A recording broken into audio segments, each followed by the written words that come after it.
Here, the weapon is being installed on the anti-aircraft mount.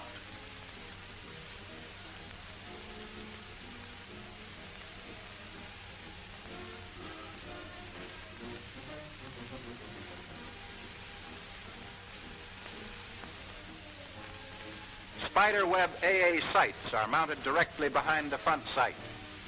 A rear sight attachment is used in conjunction with the front spiderweb sights.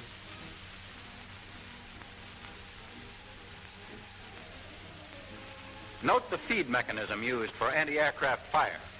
This is the saddle-type magazine and holds 75 rounds of ammunition.